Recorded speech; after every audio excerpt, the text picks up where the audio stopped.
Hello, welcome everyone. Welcome everyone, and thank you for joining us. I guess we should start our webinar. I see people joining more and more, so yeah. Hi everyone, welcome to our HaiPulse webinar here at HiRobotics. Today I have the pleasure to be the host. I'm Anna, channel marketeer in HiRobotics EMEA, and I have a pleasure to have my beautiful speaker around me. Hello everyone. I'm Stefano Francavilla, Channel Director EMEA. Within HiRobotics, we work with integration partners, and our job, within my team, is to help partners get all the necessary tools, information, documentation, knowledge to be better and better every day at that job. So let's start. Today on our plate, we have the very interesting topic, which is top challenges in warehouse and automation in fulfillment of 2025. And we'll start with a short introduction, how it impacts from the macro level, also how the consumers have this effect on the challenges. And then we'll wrap it up with a conclusion. And don't go away, because we will have a Q&A session after that during the webinar. So please leave your questions in the Q&A inbox, and Stefano will have a pleasure to answer them. Absolutely. So let's start.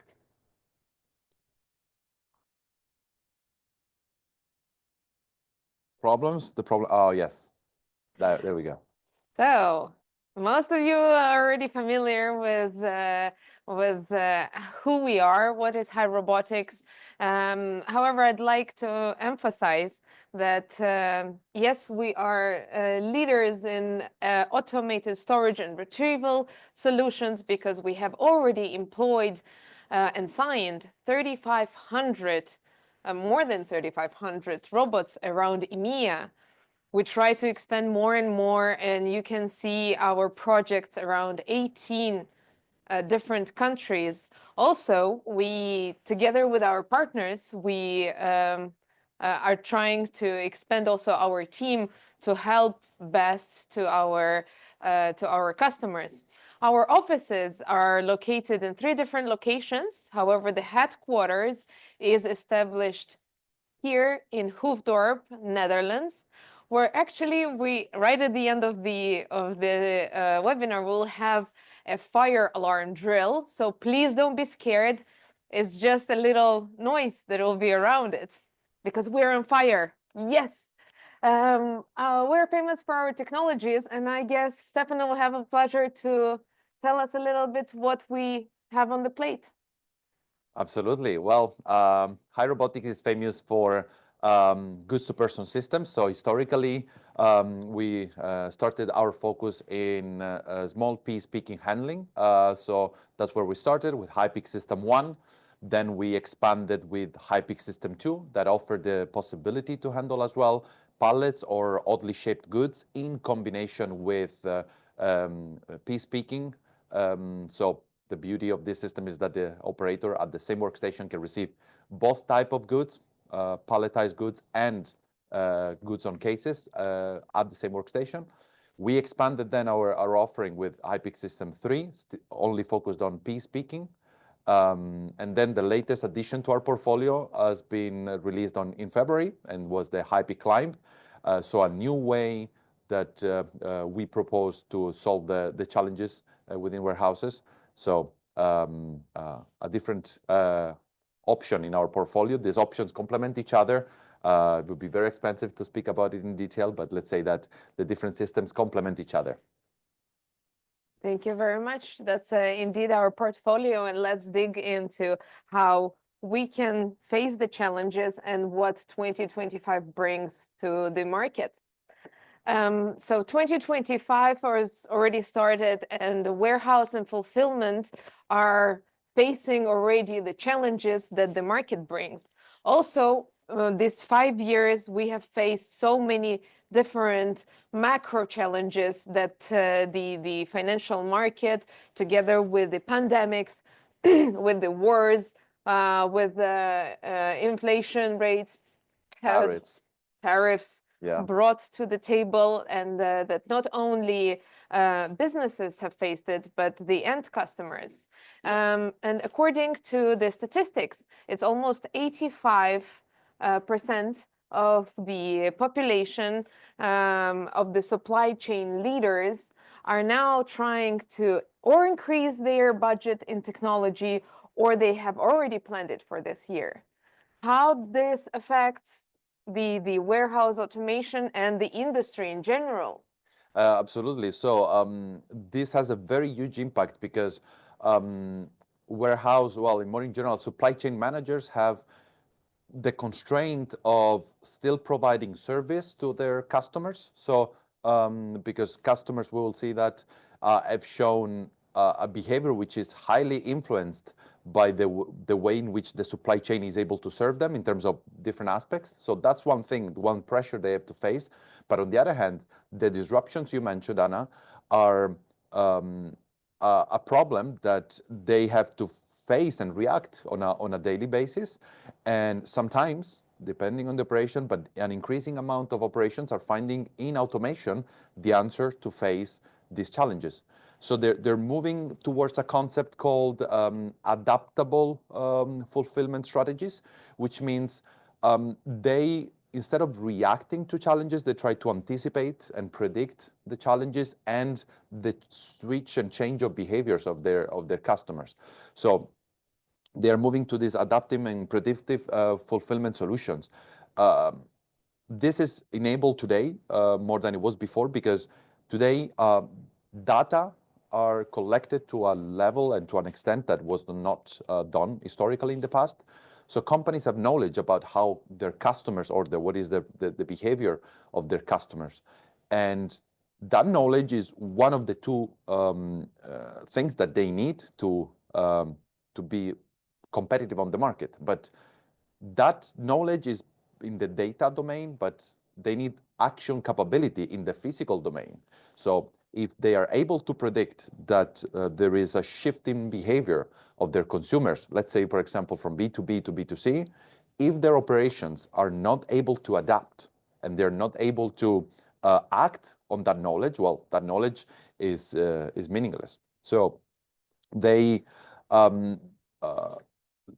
rely on solutions that can also help them act on this knowledge. And therefore, HaiRobotics has kept this historically, this challenge and this way of thinking in their minds from the very beginning. And that's why our product offering is very flexible and allows to go together with this way of working of warehouses. So for example, just an example, we have one of the systems in the market which offers the highest product handling flexibility, which means that we can help with different processes within a warehouse: picking, replenishment, returns, B2B picking, B2C picking, which means that companies are not slaves of technology, but technology is an enabler for them.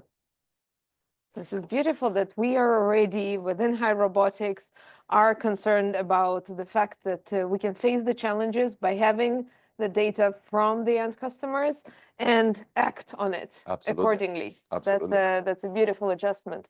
And so we need to act. Let's see what are the challenges and what we actually need to fight with. Absolutely. The first challenge is managing market volatility and supply chain disruptions. This is one of the challenges that we have already touched upon, that due to all the political situations, sometimes the tariff change, or even things like pandemics, they bring unpredictable, ever-changing environments to the market. And even 3 out of 4 European shippers, so the big players in the supply chain, have faced in last year the disruptions that, even though they are big companies that do have financial maneuver around, but they still faced it in such manner that they had a cost impact. This brings us to the discussion that how the other players need to react, how the warehouse automation industry needs to adapt to these challenges. Absolutely. So we see that companies are already taking actions against this disruption. So it's not only macro at a macro level that we speak about it, but every single operation at least is thinking or has already acted on these disruptions to prevent lowering their service level to their customers. For example, we can see that this is already happening by looking at the picture that, for example, let's look at the United States imports from countries such as China, Mexico, Vietnam, and India. We see shifts in trends and shift in the percentages of imports. So we see that, for example, here, that there was a huge decrease of imports from China, but followed by a huge increases from other countries. So it means that there is action taken by warehouses to make their supply chain more resilient and more independent from a specific source, and rather diversifying their sources, so to prevent relying too much on one single source. We see this is happening, and we see that this has an impact on what the reality could be for our house. I'll explain that better. If I change my supplier today and the new supplier is giving me a little bit of a longer lead time, well, this means that I will need probably to stock more in my warehouse to avoid stock out, because so this supply chain strategy change in supplier as means a direct implication in the warehouse capabilities. Or let's say that the new supplier has different shipping policies, for example, different shipping formats in a different cartons or whatever. So it has a direct impact with the real physics of how operations are conducted in warehouses. So companies need to take that into account. We see that this is contributing to the building of resiliency. And we in Hai, we provide systems that take this into account. We know these things are happening every day, and we see this from the statistics and the numbers. So our solutions are able to allow scalability, so a company can invest what they need for today or the immediate future and scale as they grow, keeping in mind that they will grow, but they don't know exactly how they will grow. So they want to invest in a solution that allows them to grow in different directions. Also, since our systems keep flexibility in mind, we can store small pieces, palletize goods, and able to handle different flows. We want to provide one system fits all, so that we provide that resiliency in the technology towards possible changes.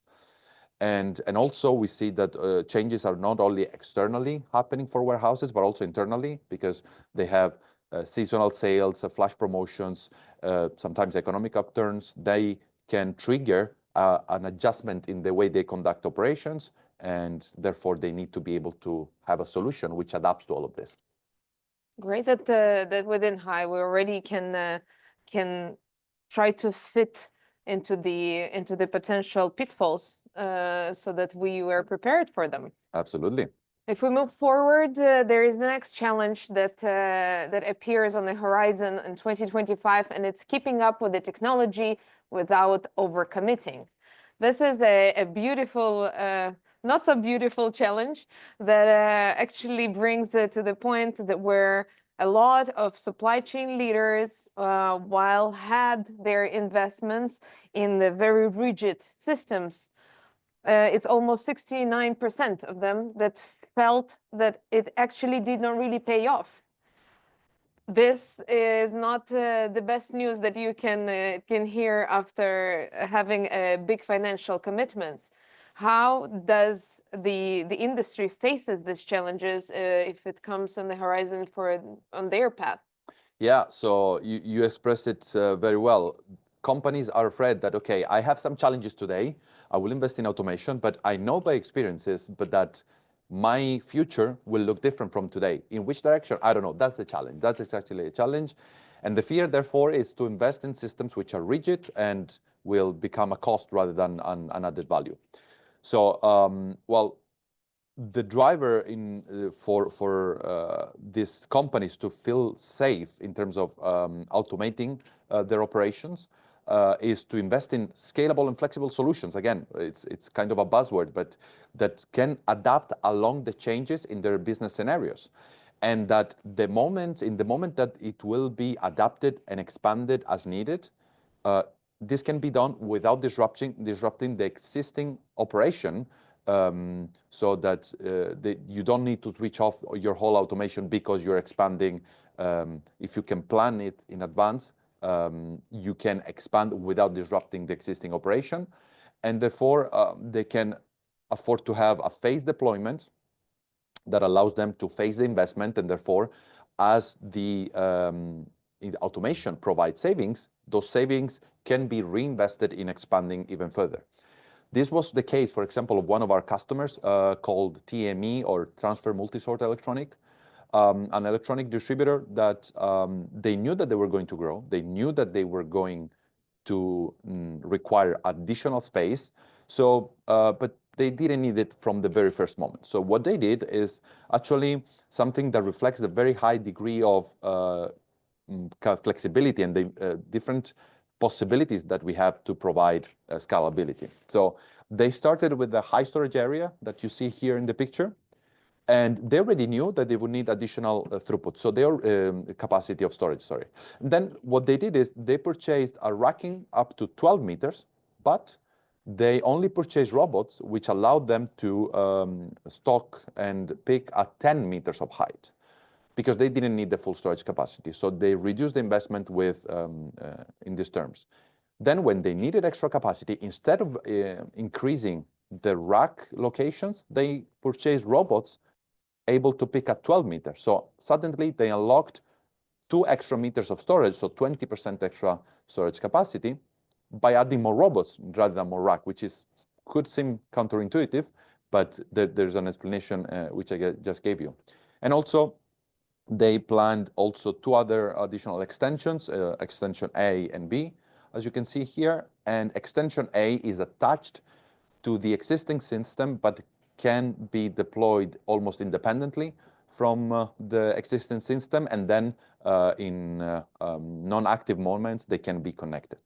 So that is also the case of another of our customers, Ochama. They started with a system that needed to be expanded later on, and that expansion is already implemented and already live, and was performed as the existing operation was still going on. So it is definitely something that we see. It's not a nice to have anymore. It's a must to provide as a system supplier, and we at HaiRobotics keep that into account.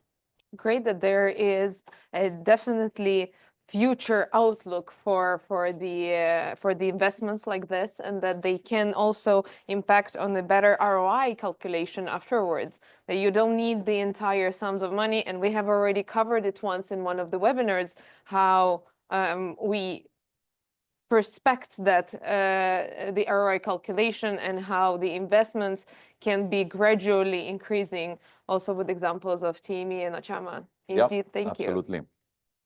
And we will follow with the next challenge, and it's meeting the evolving customer fulfillment expectations. This is one of my favorite one, I need to admit, as the entire industry growing, as the supply chain is evolving. Together with that, the customer and consumer needs are and demands are growing. And according to the statistics, nowadays a regular person doesn't want only to have the exact type of the goods that they have ordered, so they want to have accuracy of their orders. They also are willing to pay a premium in order to get the same day or next day delivery. And in addition to that, a marketplace is more preferred if they have the entire variety of goods, where you don't need to go to other places to purchase stuff.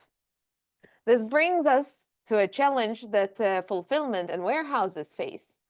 How do they deal with it? Yeah, so we said before that warehouses have to face, and supply chain managers have to face disruptions in their supply chain. But on the other side of the chain, the customers are more and more demanding, because they are kind of spoiled, but companies that have been pioneers in spoiling them, so to say, and in having very good levels of service, very broad variety of products that they can access in an online store, and they can receive most of the times next day or same day delivery. So companies need to stay on top of the game to be able to keep that same level of fulfillment, or they will not be competitive in terms of what the end customers get, and that the end customer will get the product somewhere else. I'm sure that most of the listeners have experienced that they were almost ready to buy something, but then they found out that the item was going to be shipped next week, and 65% of the customers abandon a cart when they think that delivery time is too long. And now 1 week is not possible for most of the customers. They are used to have next day delivery. So why is automation a good answer to this? Well, because automation allows to achieve higher accuracy. So in a goods to person scenario, when the person receives the goods, so there's less room for mistake for the operator. So the operator does not have to go to the right item. This is the right item coming to him. Also, another part of it's possible that additional checks are performed. So in an automated system, you can do weight check, scan checks, whatever type of checks to bring as close as possible the accuracy rate to 100% of correct orders. But accuracy is not all of it. There's speed also to take into account. And it is an absolute truth that in the same space, in the same amount of square meters, you can fulfill more orders per day if the system is automated, because it's machines are faster than humans in this case, and it's more optimized and streamlined the way of working.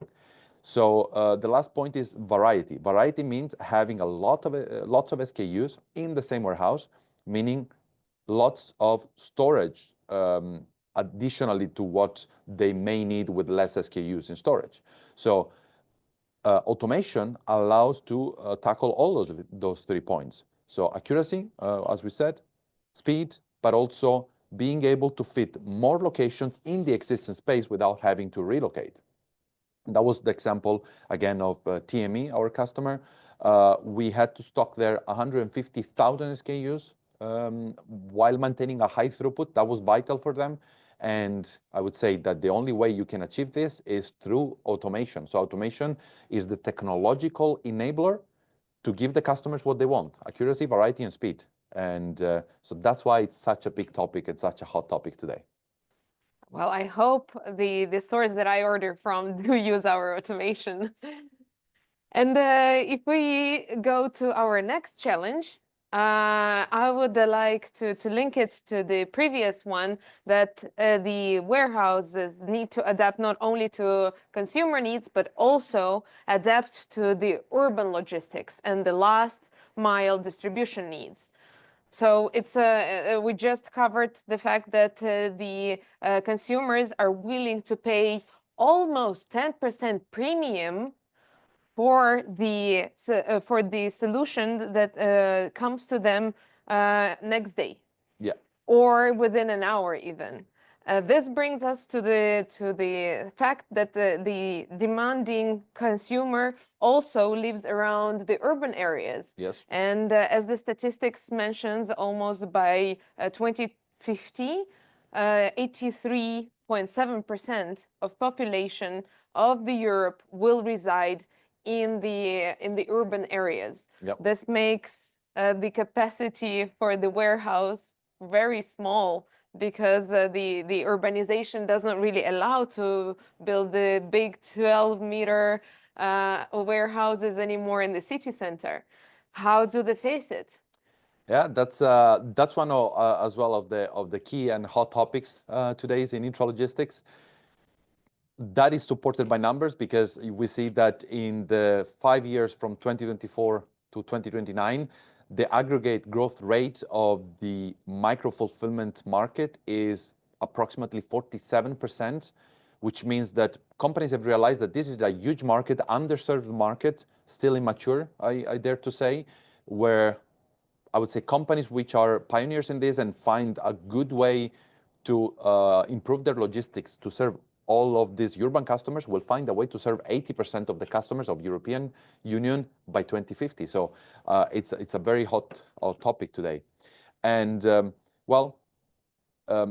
in this case, urban warehouses have, as you said, the challenge that space is limited, space is expensive, extremely expensive. And on one hand, it's very suitable to serve customers in a very quick way because the product is already close to them. But then you need to have, in a urban area, lots of different products, lots of different SKUs that you can pick rapidly to ship quickly and fulfill the speed commitment towards the end user. So these are total complexity. So we said that customers are more and more demanding every day, and they're living in the cities. So it's one more piece to the whole puzzle. How did we interpret this challenge in HaiRobotics? Well, we provide vertical high density warehouses so we can maximize the space utilization, especially in urban environment where typically mostly they have already existing warehouses that are not of new construction. And as you said, typically sometimes they cannot be 12 meters. We have the experience of one of our customers, which is ProDrive, less than 4 meters clear height, only 3.4 meters. And automation was essential for them in order to be able to stay in the same building and not move or be forced to move because of additional storage space was needed. I guess I need one of our solutions at my place to store all this stuff for me and get it faster. And so we go to our last but not least, and a quite crucial challenge that the businesses face is achieving sustainability without compromising on profitability. And this brings me to the discussion where the European Union imposes a lot of regulations to the businesses to become more sustainable. In general, carbon footprint is a crucial part, and even end users are willing to pay a premium for them to be sure that their goods are shipped and are using the sustainable supply chain. How does this change work within the industry? How do businesses, how warehouses need to adapt to it? Yeah, absolutely. So here we see that almost 10% of customers can pay as they're willing to pay a premium for shipping quickly. They are willing to pay a premium to buy from companies that are responsible and ethical in the use of resources which are considered green for the environment. And I would say that, well, today the concept of being green is not just being environmentally friendly, but it means to do more with fewer resources. And it's almost a necessity today because one of the key problems worldwide, but especially in EMEA, but worldwide, is the difficulty to have resources to execute the labor in warehouses. Companies struggle to find people to do the job in the warehouses. And I would say that sometimes automation, so we saw that there are different pieces in the puzzle, and that we have end users that are demanding, so that's a complexity. We see supply chain disruptions that adds complexity. I would say that being more efficient and therefore more sustainable, it's almost a side effect of automation, because here we see that, for example, automation can operate in a dark environment. We don't need lights to operate a warehouse where our robots are circulating. So it means that if you have a good supervision system, you can only light up the area where operators are working, but all the rest can be a dark room, a dark environment. So you're saving on the energy bill at the end of the month. Or you don't have to adjust the temperature in the whole warehouse, just where operators are working, especially in certain climates, this will be needed. Another point is that if you maximize the throughput and storage density in your warehouse, you don't have to change warehouse. And I don't know if any of the listeners would be happy to execute a warehouse shift, so moving from one warehouse to the other, but I guess it's not a happy moment for anybody. It's actually quite painful because it's a disruption in their operation. And lastly, automation potentially can provide a reduction of reverse logistics. If I present a perfect product to my end user, a non-perfect order will be likely to be returned to the warehouse. And the last mile delivery is actually performed twice, once to the customer's house and once back. So it's very not friendly. if I ship a non-correct order and I have to return it back, the customer has every right to do that, and it's not very friendly. So, well, I think that automation has as a byproduct as a side effect, the positive green or sustainable impacts on the whole supply chain operation. Indeed, indeed. And as John Lewis is one of our case studies that you can also download on our website, and it represents how a business can have a brownfield and automated fully to have their operations streamlined. And I guess it's time to conclude. Thank you so much for staying with us. The entire webinar was about the fact that business need to be resilient. They need to be flexible and keep adapting to the ever-changing market, ever-changing weather outside of the business as in with the consumer side of the business. I'm glad that also HaiRobotics offers a great solutions and that we are listening to our customers, that we do understand the changes, the macro changes and the economic changes of the market, and that we are ready here to help. And as we conclude, we'll go to the Q&A. Yeah, so yes, we see that some questions are popped up. Yeah, maybe I can go with the first one. Do you have partnerships with consultant agencies? Yes, we do.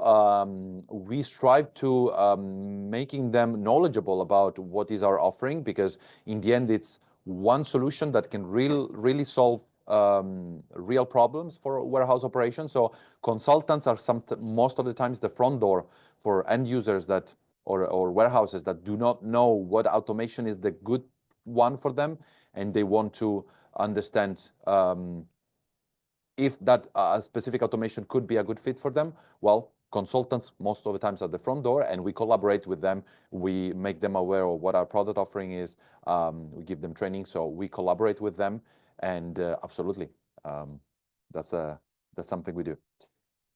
Next one is, I see that if you'll share the PPT, yes, we will share it with everyone who signed up for this webinar. And the next one, Stefano, if you can see. Yeah, I'm interested in your micro fulfillment center solution. What's the best person to speak with in HaiRobotics? Well, you will receive this webinar content after this webinar by an email, which is marketing.eu@hairobotics.com. You can answer to that email and reach out with your question to that email, and somebody will be in contact with you. Nevertheless, our team, our marketing team is going to be in contact with you if you have registered to this webinar. So you will also have a specific person that will contact you, and therefore you will have a point of contact. Another question: how does your solution compare to cubic storage systems? That's something we get quite a lot, and we just had Logimat, so I know the answer to that. Well, I would say it's a different philosophy, a different approach to this kind of to warehouse automation. Our approach is to allow as much flexibility as possible in terms of what is being handled by the robots. So our robots can handle multiple sizes of totes or directly cartons of different sizes within the same system, so multi-size in the same system, up to big cartons or totes of 850 or say 650. Also pallets can be handled within the same system. So to say, the name of the game for us is flexibility, and I would say that is one of the unique things that HaiRobotics brings on the table. We mentioned B2B and B2C fulfillment models. How does it work in practice with HiPulse systems? Well, yes. So since the system provides flexibility, our system receives tasks. So if the warehouse software system or the warehouse manager is sending us the right data to process and to fulfill the operation, well, we can shift and adjust and prioritize the tasks within the system that are needed in that moment. So B2C and B2B is handled in collaboration with the warehouse managers. There is one Are robots doing the fulfillment of the different products? Yes, so the robots are able to bring, if I understand correctly the question, the different products to the same workstation. So, for example, let's say that it's a system that combines big totes, small totes, and maybe pallets as well. The system is capable of bringing all of those products to the same operator, to the same workstation, so the operator can build an order where he picks oddly shaped goods, big size goods, small items from different sources, and combine them together in one single order. Beautiful. Is Okay. there maybe last question as we need to wrap up?